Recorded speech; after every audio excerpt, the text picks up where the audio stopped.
Howdy folks, Jambareeqi here.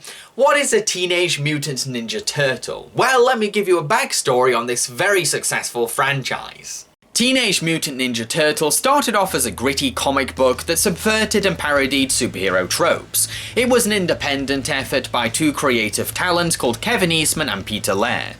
The comic inspired a franchise that's still going to this day, made up of cartoons, toys and movies. As a kid, I grew up with the 80s cartoon and played with the toys, but once I got older, I grew out of the Turtles, so my experience with the franchise is kind of small and mainly nostalgic. For the next 3 episodes of Puppet Panic, I'm going to be reviewing a trilogy of early 90s Teenage Mutant Ninja Turtles movies, starting with Teenage Mutant Ninja Turtles. Teenage Mutant Ninja Turtles follows a team of anthropomorphic turtle brothers with martial arts skills, who fight crime while keeping a low profile in the sewers, as their master, Splinter the Rat, teaches them how to fight evil and be good people. Unfortunately, the city is rampant with crime, and it turns out that a mysterious villain called Shredder is raising delinquents to join his Foot Clan. With help from news reporter April O'Neil and solo vigilante Casey Jones, the Turtles must stop the Foot Clan and take down Shredder. This movie is okay, I guess, it's just nothing spectacular.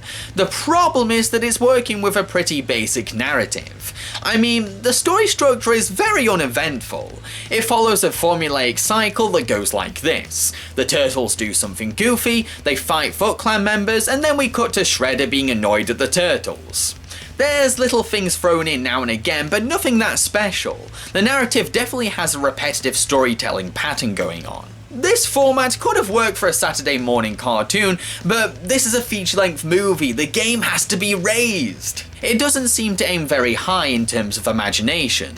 Not to mention, there's a bit of a pacing issue. There's rarely a sense of urgency, things tend to go very slowly and scenes really take their time to play out. I'll admit that this drags on plot points that could have been addressed a little bit faster. What kind of bothers me is that a scene where the Turtles try to reach enlightenment is the only moment where things are sped up. Spiritual enlightenment takes time and patience to reach. You would think the film would have taken its time to illustrate that. In addition, the running romantic subplot between Casey and April is a bit meh, sticking to the predictable formula of hating each other then suddenly really liking each other.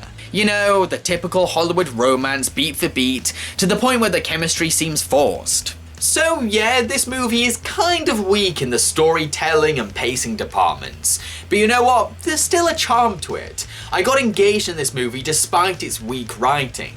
I think it's mainly because of the characters. The Turtles are really entertaining, they're just so lovable. Despite how threatening or alarming things get, they still retain a wacky sense of humour and take great enjoyment out of being themselves. While they fight, they crack jokes and tease their opponents. There's something really appealing about their delightful passion for fighting and goofy antics. I feel as if these guys really helped to carry the movie. I really don't have anything to offer you guys except for frozen pizza. Let's go for it! You said the magic word. You guys eat pizza? Doesn't everybody?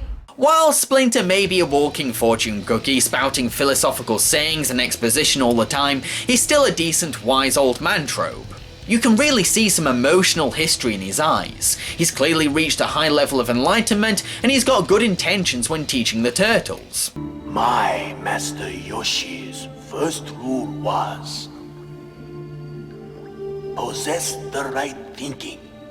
Only then can one receive the gifts of strength, knowledge, and peace. I also find Shredder to be a pretty badass villain. He's very theatrical in terms of design and presentation, but he still comes across as intimidating thanks to his impressive fighting skills, almost demonic voice, and threatening sharp armor. Yes, it's kind of silly that most of his minions are suburban kids who steal wallets, but he still maintains a strong screen presence. Only effort, discipline, loyalty earn the right to wear the dragon doji. You are here because the outside world rejects you. This is your family. I am your father. Plus, while Casey and April's romance feels contrived, they're still good as standalone characters. They give some pretty funny, snarky one-liners from time to time, and they do try to stand their ground as they bravely get involved with the fights and conflicts, knowing full well that they're probably slightly outmatched, especially compared to the Turtles. It's not just the characters that I liked. The film does look and sound great, especially for an independent movie on a low budget. The visuals are very cinematic, bold and experimental. The camera captures the cartoony energy of the fight sequences, and the director does create a few atmospheric moments. The music is fantastic too, blending distinct 80s sounds with rocking electric guitar, which gives the film a cool and exciting tone while adding kick-ass weight to the martial arts battles. Finally, what about the puppetry, the focus of this review series? Well, I love the craftsmanship behind these bodysuits, hand puppets and animatronics, which were created by Jim Henson's workshop. It must have been really hard to build puppets that looked visually pleasant without resembling theme park mascots. Henson's workshop managed to balance a friendly appeal with realistic detail. There's something fleshy and organic about these puppets, but they don't look gross or repulsive. The animatronic work is fantastic too. The mouths and eyes are really expressive and flexible. There's nothing too awkward or off-putting about their facial movements. I can see so much life in these characters' faces. Plus, the actors underneath the bodysuits definitely add radical urban charisma to the characters' gestures and motions, while also showcasing brilliant kick-ass martial arts.